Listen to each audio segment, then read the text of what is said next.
ஆத்ம வணக்கம். நான் உங்கள் ஏஎல்பி ஜோடர் மற்றும் பயிற்றுனர் சீனிவாசன் வாசனாரு. அட்சய லக்னபதி ஜோட முறையில் ஒரு ஜாதக ஆய்வு. இந்த வாய்ப்பளித்த எனது ஜோதிட குருநாதர் திருப்பதி அவர்களுக்கு கோடான கோடி நன்றிகள் கூறி இந்த ஜாதக ஆய்வு பார்ப்போம். இந்த ஜாதகம் பார்த்தீங்கன்னா ஒரு இளைஞனோட ஜாதகம். இப்போ இந்த இளைஞனோட ஜாதகத்துல அவனோட ஜாதகத்தை நம்ம பார்க்க போறது கிடையாது. அவங்களோட தாயோட உடல்நிலை சம்பந்தப்பட்ட கேள்வி, சரிங்களா? ஏன்னா அவங்க அம்மாவுக்கு தனிப்பட்ட ஜாதகம் இல்லை அப்படின்ற காரணத்தினால நம்ம அவங்களோட மகனோட ஜாதகத்துல அம்மாவோட நிலையை நம்ம எப்படின்னு சொல்லி பார்க்கலாம். இது ஒரு டீச்சிங் பர்பஸ்க்காக தான், சரிங்களா?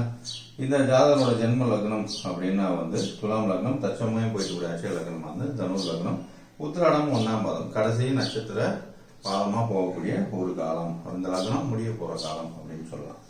சரி, இந்த ஜாதகருக்கான கேள்வி என்ன அப்படின்னா அம்மாவை பத்தினான கேள்வி. அம்மானா 4, ஏஎல்பிக்கு 4ஆம் இடம்னு சொல்லக்கூடியது தாய். இப்போ இந்த ஜாதகத்தை விட்டுட்டு நம்ம இதை ஒண்ணுன்னு எடுத்து ஆய்வு பண்ண போறோம், சரிங்களா? இந்த ஏஎல்பி லக்னம் இதுதான் அப்படின்னு நினைச்சுக்கோங்க. அம்மான்றது ஏஎல்பி அப்படின்னு நினைச்சு ஆய்வு எடுத்துக்கலாம். இந்த ஜாதகரோட லக்னம் யாருன்னா மீன லக்னம், லக்னாதிபதி யாருன்னா குரு பகவான். அவரு 3ஆம் இடத்துல நல்லா தானே இருக்காரு அப்படின்னு சொல்லி தோணும். பொதுவாகவே ஜாதகோட 3ஆம் இடங்கள்ல இப்படி கிரகங்கள் குவிந்திருப்பது ஏதாவது ஒரு பிரச்சனையை கொடுத்துடக்கூடிய வாய்ப்புகள் உண்டு, சரிங்களா? பொதுவாகவே. சரி, இந்த ஜாதகரோட ஏஎல்பி லக்னமானது மீன லக்னம், லக்னாதிபதி குரு பகவான் எங்க இருக்காரு? ஏஎல்பிக்கு 3ஆம் இடத்துல. நல்லா இருக்காரா? நல்லா இருக்காரு. இந்த ஜாதகரோட கேள்வி என்ன அப்படின்னு பாத்தீங்கன்னா கர்ப்பப்பை சார்ந்த கேள்வி. இந்த ஜாதகருக்கு கர்ப்பப்பை சம்பந்தப்பட்ட பிரச்சனை. அதாவது இந்த ஜாதகர் இல்ல, இந்த ஜாதகம் அம்மாவுக்கு. அதனால இவங்கள ஜாதகர் நம்ம பேசுவோம். இந்த ஜாதகரோட கேள்வி என்னன்னா கர்ப்பப்பை சார்ந்த கேள்வி. கர்ப்பப்பை அப்படின்னு சொல்லக்கூடியது இந்த ஜாதகருக்கு இது ஒண்ணுன்னு எடுத்துக்கிட்டீங்கன்னா இந்த கர்ப்பப்பை அப்படின்னு சொல்லக்கூடியது 8ஆம் இடம், சரிங்களா? இந்த 8ஆம் இடத்தோட அதிபதி யாரு அப்படின்னு பாத்தீங்கன்னா சுக்கிர பகவான். அதாவது துலாம் லக்னம், லக்னாதிபதியார் சுக்கிர பகவான் எங்க இருக்காரு?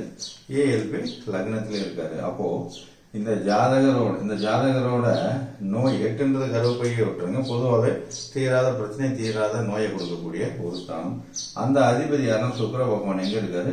ஏஎல்பி லக்னத்திலே இருக்காரு. அப்போ இந்த ஜாதகருக்கு தீராத ஒரு பிரச்சனை ஜாதகரை தேடி போகக்கூடிய வாய்ப்பான நிச்சயமாக அதுக்கான சூழல் தான் அப்படின்ற மாதிரி இதை நம்ம சொல்லலாம். சரி, இந்த ஜாதகர் கர்ப்பப்பைன்னு அவங்களே சொல்லிட்டாங்க. கர்ப்பப்பை சார்ந்தப்பட்ட கேள்வி அப்படின்னு சொல்லி கர்ப்பப்பை சார்ந்தப்பட்ட பிரச்சனைகளுக்கு அறுவை சிகிச்சை செய்யலாமான்னு தான் இந்த ஜாதகம் நம்மகிட்ட ஆய்வுக்காக வந்தது.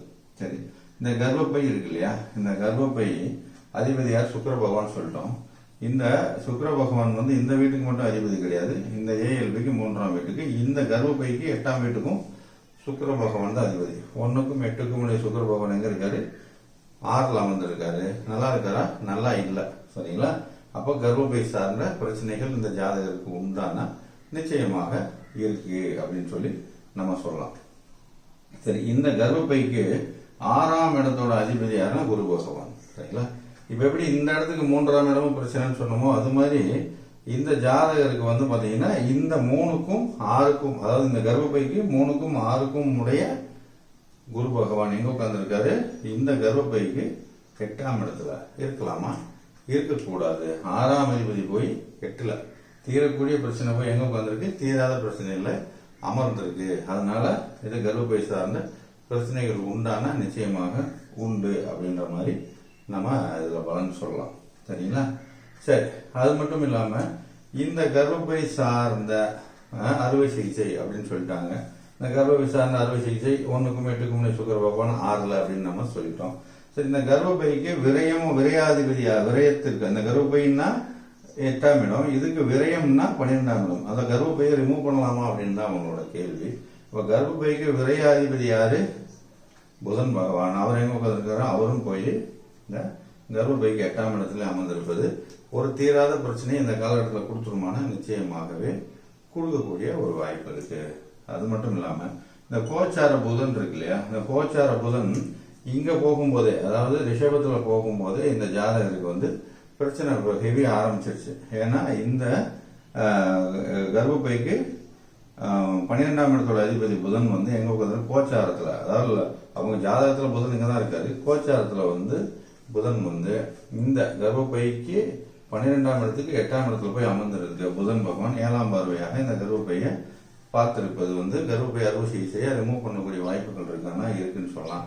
அதே கோச்சார புதன் 8ஆம் இடத்துக்கு வரும்போது ஆட்டோமேட்டிக்காக அவங்களுக்கு வந்து அந்த அறுவை சிகிச்சை நடந்து முடிஞ்சிருச்சு அப்படின்ற மாதிரி இதுக்கான வாய்ப்புகள் இருக்கு. அது மட்டும் இல்லாம இந்த ஜாதகருக்கு 6ஆம் அதிபதி குருன்னு சொல்லிட்டோம். அவங்க 5ஆம் பார்வையா எங்க பாக்குறாங்க, இந்த கர்ப்பப்பைக்கு 12ஆம் இடமான விரயஸ்தானத்தையே பாக்குறாங்க. யாரு, இந்த ஜாதகருக்கு 6ஆம் இடத்தோட அதிபதி குரு பகவான். சரிங்களா, அவங்க இங்க கர்ப்பப்பைக்கு 8ஆம் இடத்துல அமர்ந்து 5ஆம் பார்வையாக இந்த கர்ப்பப்பைக்கு 12ஆம் இடத்தை பார்ப்பது கர்ப்பப்பையை ரிமூவ் பண்ணக்கூடிய வாய்ப்புகள் இருக்கு அப்படின்ற மாதிரியான சூழல் தான் இந்த ஜாதகருக்கு அமைஞ்சிருக்கு. சரிங்களா, அதனால இந்த காலகட்டத்தில் கரெக்டா அந்த புதன் வந்து இந்த கோச்சாரத்துல ரிஷபத்துல வரும்போதே அந்த அறுவை சிகிச்சை நடந்திருக்கு. ஆனா இந்த மேஷத்துல போகும்போதே அவங்களுக்கு பிரச்சனை ரொம்ப சிவியர் ஆயிடுச்சு. ஒண்ணுமே கண்ட்ரோல் பண்ண முடியாத அளவுக்கு பிரச்சனை அதிகமாயிடுச்சு அந்த புதன் பகவான். அதனால பொதுவாகவே வந்து பாத்தீங்கன்னா இது வந்து அவங்களோட தாயோட ஜாதகம் இல்லை அப்படின்றதுனால மகனோட ஜாதகத்தில் ஆய்வு பண்ணிருக்கோம். இப்படி ஒரே ஜாதகம் வந்து இந்த பிரபஞ்சத்துல ஒன்றோட ஒன்று கனெக்ட் கண்டிப்பா இருக்கும். இதே ஜாதகரோட, அதாவது இந்த அம்மாவோட இந்த ஜாதகரோட அக்கா ஜாதகத்திலையும் பார்க்கும்போது அவங்களுக்கு இப்படிதான் இருந்தது. சரிங்களா, இதே மாதிரிதான் கர்ப்பப்பை சம்பந்தப்பட்ட பிரச்சனை அவங்க தாய்க்கு அறுவை சிகிச்சை செய்யக்கூடிய ஒரு வாய்ப்பான்னு சொன்னா அந்த ஜாதகத்துல இதே மாதிரி இருந்தது. இது ஒரு ஆய்வுக்காக, டீச்சிங்காக நம்ம இந்த ஜாதகத்தை எடுத்திருக்கோம். இது நிச்சயமா வந்து ஜாதகம் படிக்கக்கூடியவங்க, ஜோதிடம் படிக்கக்கூடியவங்க, அட்சய லக்னம் பத்தி புதிய மாணவர்களுக்கு ஒரு நல்ல டீச்சிங்கா இருக்கும். இதை கத்துக்கிட்டு ஏதாவது கேள்விகள் இருந்துச்சுன்னா என்னோட கமெண்ட் பாக்ஸ் இல்லாட்டி என்னோட நம்பர்ல கேளுங்க, வளர்த்து கொடுக்குறோம். அதே மாதிரி இந்த ஜோதிடத்தை நீங்களும் கத்துக்கணும் அப்படின்னு விருப்பம் இருக்கிறவங்க என்னோட எண்ணுக்கோ அல்லது அலுவலக எண்ணுக்கோ தொடர்பு கொள்ளுங்க. அதே மாதிரி ஜோதிடம் பார்க்கணும்னு விருப்பம் இருக்கிறவங்க என்னோட எண்ணுக்கு வாட்ஸ்அப்ல வந்து மெசேஜ் பண்ணுங்க. நிச்சயமாக உங்களுக்கு ஒரு சரியான பலனை சொல்றதுக்கான முயற்சியை நாங்கள் பண்றோம். இந்த வரக்கூடிய 5ஆம் தேதி ஜூலை 5ஆம் தேதி ஆரம்பிக்குது. படிக்கணும்னு விருப்பம் இருக்கிறவங்க என்னை தொடர்பு கொள்ளுங்க. ஏன்னா முன்பதிவு ரொம்ப அவசியம். ஏன்னா முன்பதிவு பண்ணும்போது உங்களுக்கு சில வீடியோஸ் கொடுப்பாங்க, அதை நீங்க பார்க்கும்போது இன்னும் கொஞ்சம் கத்துக்கிறதுக்கு எளிமையாக இருக்கும். அதனால இந்த கத்துக்கணும் விரும்புறவங்க வெகு விரைவா எங்களை தொடர்பு கொள்ளுங்க. இன்னொரு ஜாதக ஆய்வுல இன்னும் எளிமையாக துல்லியமாக ஒரு வித்தியாசமான ஜாதக ஆய்வு பண்ணலாம். இந்த வாய்ப்புக்கு கொடான கோடி நன்றிகள். நன்றி, வணக்கம்.